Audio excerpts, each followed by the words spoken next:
Good evening, everybody. It's your boy Kentario, and I'm back again with another episode of Christ and Comic Books. And today we are looking at continuing with our DC's Deceased series. And with part 2, the story is so well written and so long that I had to do it in 2 parts. So we left off with our last story being in the middle of it, where Captain Atom, his suit was being rewired to basically self-destruct. So Superman and Wonder Woman go to take him and, get him as far away as they could before he actually, self-destructed. He's an atomic bomb, so he wiped out a lot of territory, as you'll see here.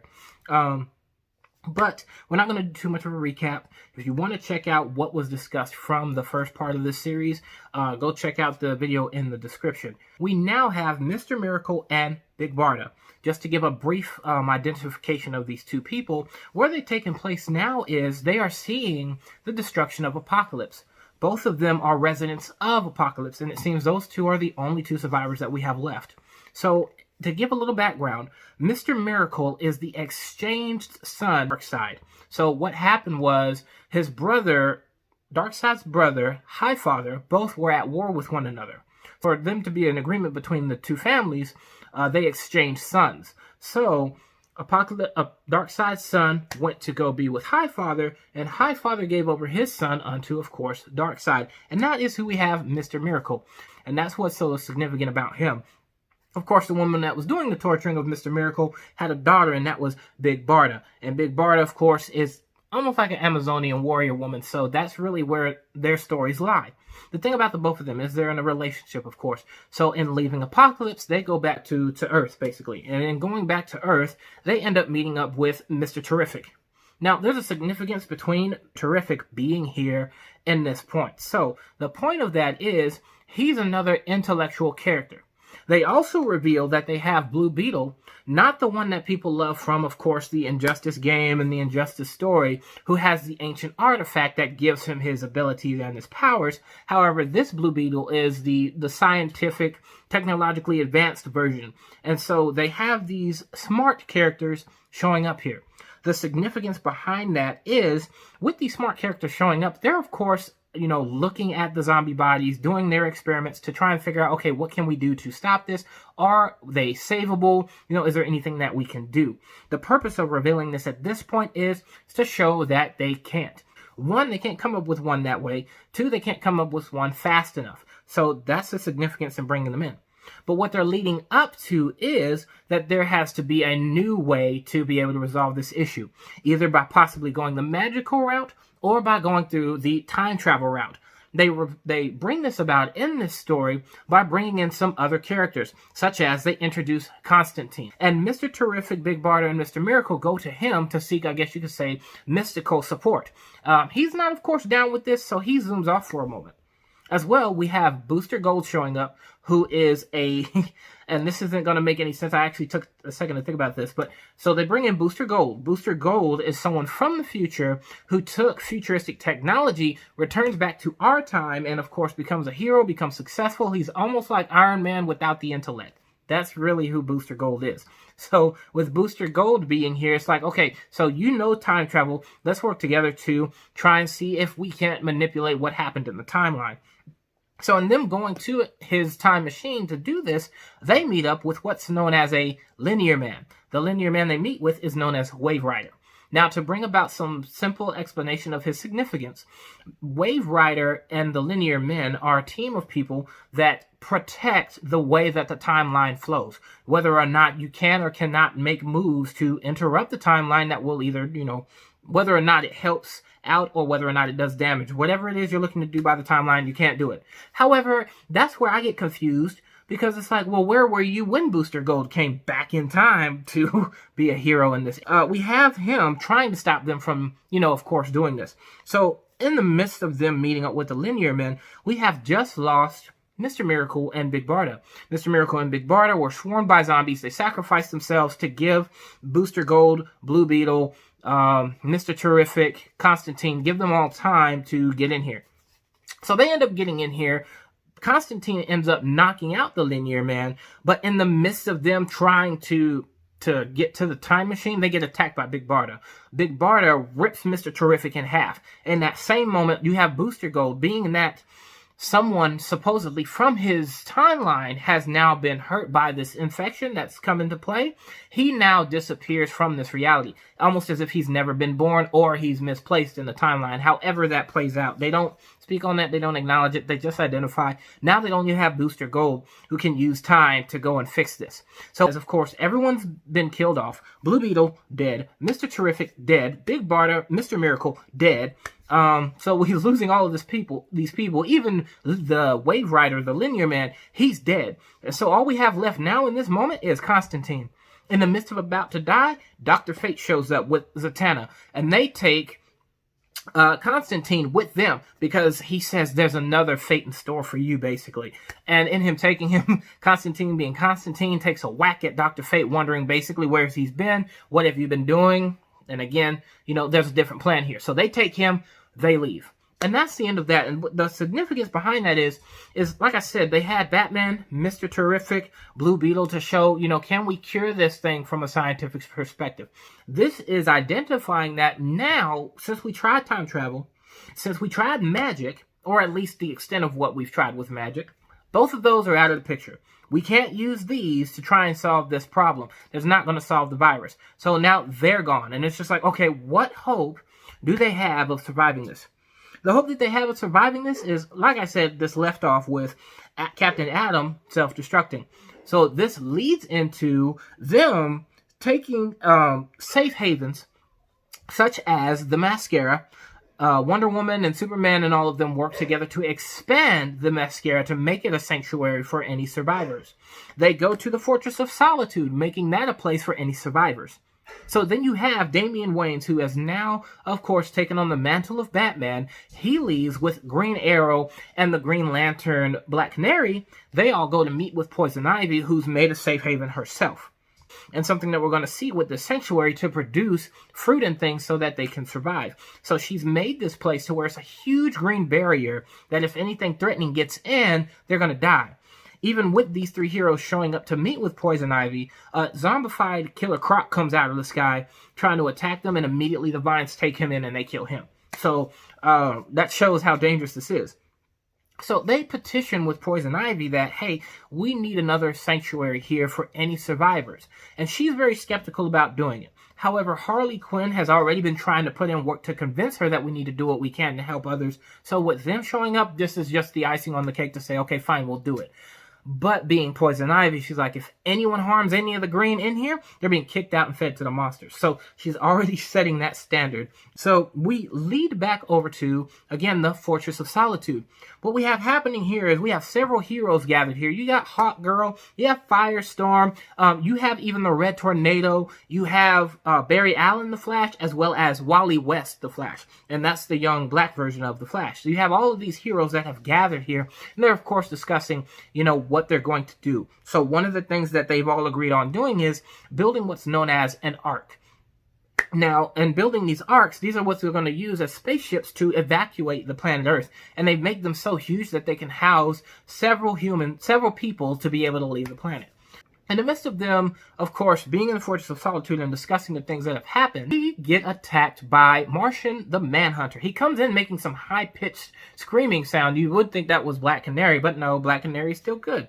So we got Martian Manhunter coming in on the attack. He shoots a huge ray beam, splitting Lex Luthor in half. I forgot to mention that Lex Luthor shows up here, by the way, showing some level of truce, of course, on the villain side, being that everything is going to pot. There's nothing that one Lex Luthor can, do to try and war against the threat of the superhumans, right? The metahumans.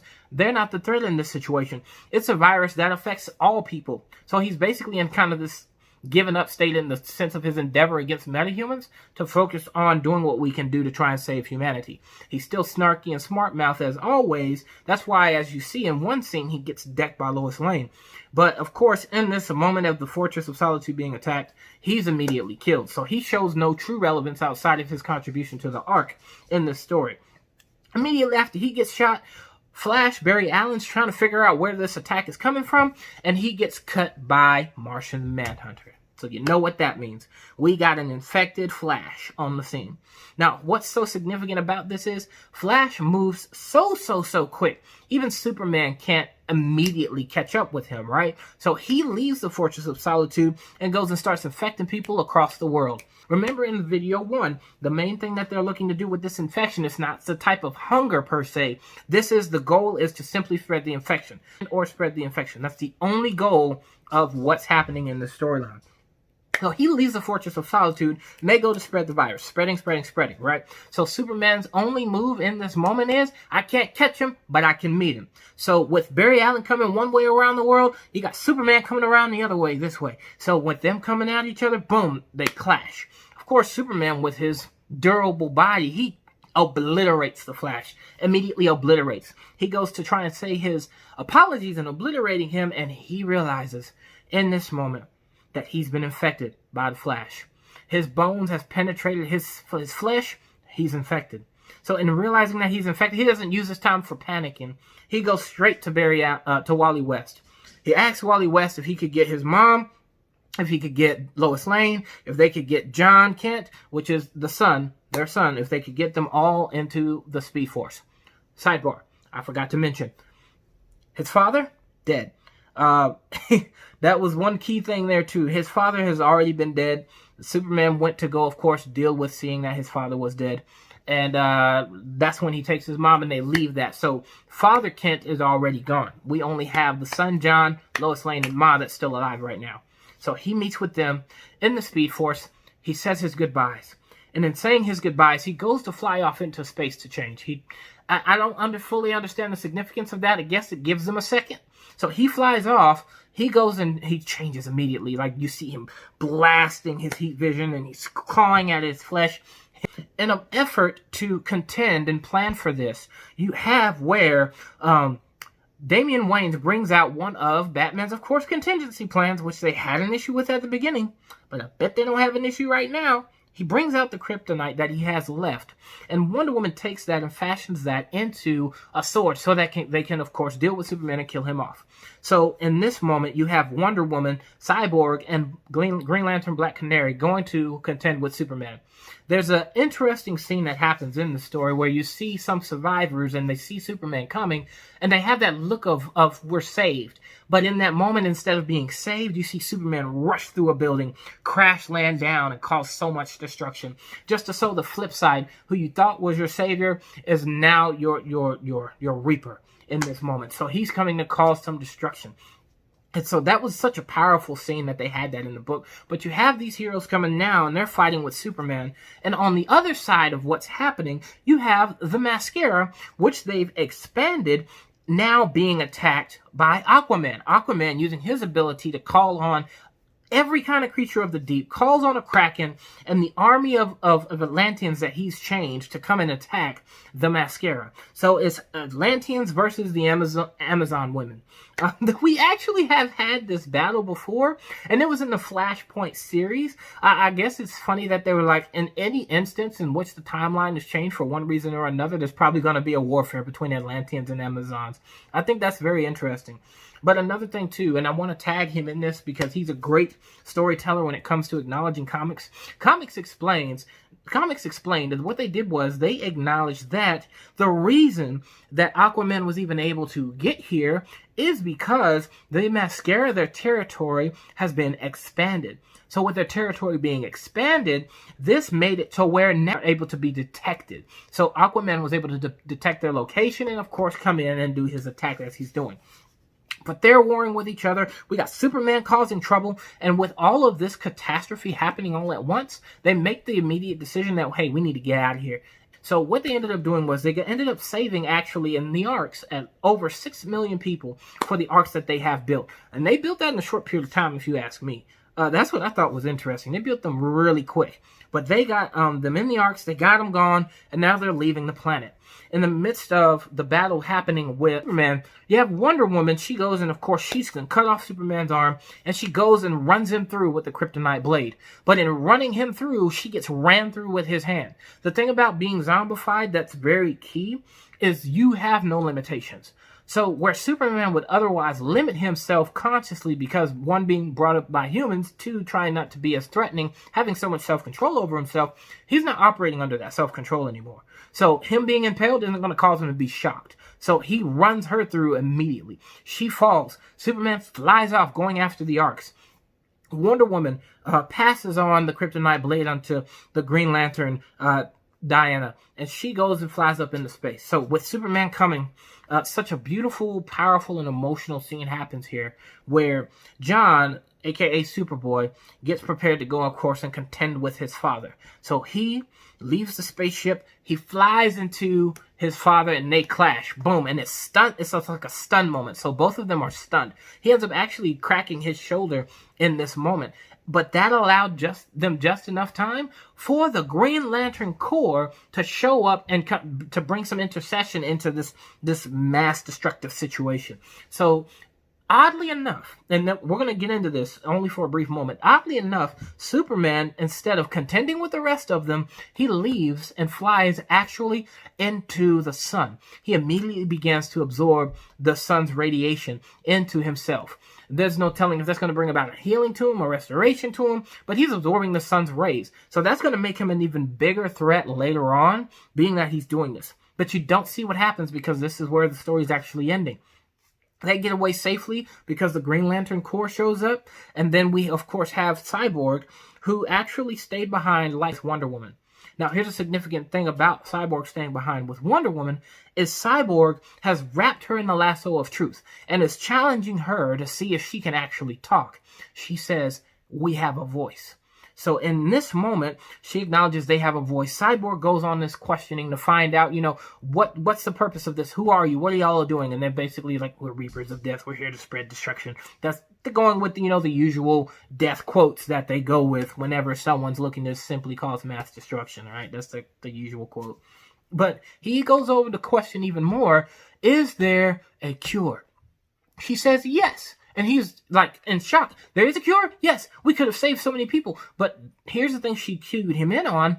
Dude, the cure's been in you the whole time. You are human and you are mechanical. You are a binary that we could use to, of course, that has been used to, of course, spread us around as we have been spread. You are the perfect tool for that. And he's in this shock state because he didn't realize this sooner.